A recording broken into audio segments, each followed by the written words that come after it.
அருமையானவர்களே, இந்த நாளிலும் அவனுடைய வார்த்தை நான் இடத்திலே கொண்டு வருகிறேன். சமாதானமாய் இருங்கள், சமாதானம் உள்ளவர்களாய் இருங்கள்.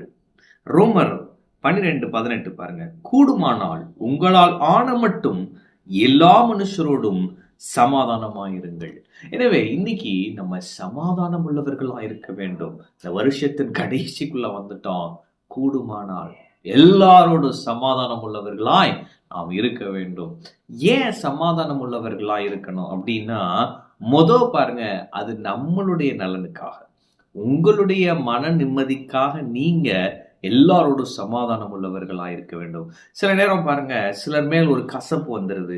சிலர் நமக்கு விரோதமாய் சில காரியங்களை செய்கிறது நிமித்தமாய் அவங்க மேல ஒரு மனக்கசப்பு, மனத்தாங்கல். ஏன் இதை செஞ்சுட்டாங்க, இவனை பிடிக்கல, இவனை மட்டும் நேசிக்க முடியல, இவனை மட்டும் மன்னிக்க முடியல, இப்படிலாம் இருக்கும் பாருங்க. ஆனா வசனம் சொல்லுது, கூடுமானால். எனவே நான் சொல்லுகிறேன், சமாதானம் உள்ளவர்களாயிருங்க.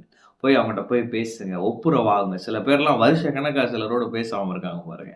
ஆனால் நான் சொல்கிறேன், வருஷத்தின் கடைசியில் இருக்கிறோம், புதிய வருஷத்துக்குள்ளே போக போகிறோம். சமாதானம் உள்ளவர்களாயிருங்க. போய் பேசுங்க, ஒப்புரவாகுங்க. ஒப்புரவாகி கிறிஸ்து யார் என்பதை வெளிப்படுத்துங்க. அது உங்கள் நலனுக்காக, உங்கள் சமாதானம் உள்ள வாழ்வுக்காக, உங்கள் சந்தோஷத்துக்காக, உங்கள் இருதயத்தின் நிறைவுக்காக நான் சொல்கிறேன். நீங்கள் சமாதானம் உள்ளவர்களாயிருங்க. சில ஆசீர்வாதங்கள் அதனால தடையாகவே இருக்கும் பாருங்க. எனவே நான் சொல்றேன், சமாதானம் உள்ளவர்களாயிருங்கள். அது உங்கள் நலனுக்காக. அடுத்து அது தேவனை பிரதிபலிக்கும் இல்லைங்களா? நம்ம எல்லாரோடும் சமாதானம் உள்ளவர்களா இருக்கிறப்ப, சத்துருக்களோடும் சமாதானம் உள்ளவர்களா இருக்கிறப்ப எப்படி இருக்கும் யோசிச்சு பாருங்க. அவங்க நம்மளை பார்க்குறப்ப தேவனை பார்ப்பாங்க. இப்போ பக்கத்து வீட்டோட ஒரு சண்டை நடக்குது.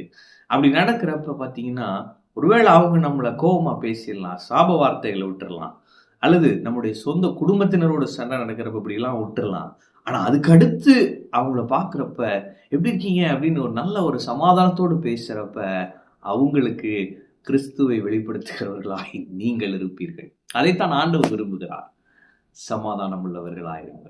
அப்படி நம்ம இருக்கிறப்ப நம்ம தேவனை பிரதிபலிக்கிறவர்களாய் இருப்போம். நீங்களும் நானும் இயேசுவை பிரதிபலிக்க வேண்டும் அருமையானவர்களே. எனவே இந்த வருஷத்தின் முடிவுக்குள்ளாக நான் சொல்லுகிறேன், சமாதானம் உள்ளவர்களா இருங்க. யார் யார் பேச மாட்டாங்களா, போய் நீங்க பேசுங்க. யார் யாரும் மன்னிக்க முடியல, நீங்க மன்னிங்க.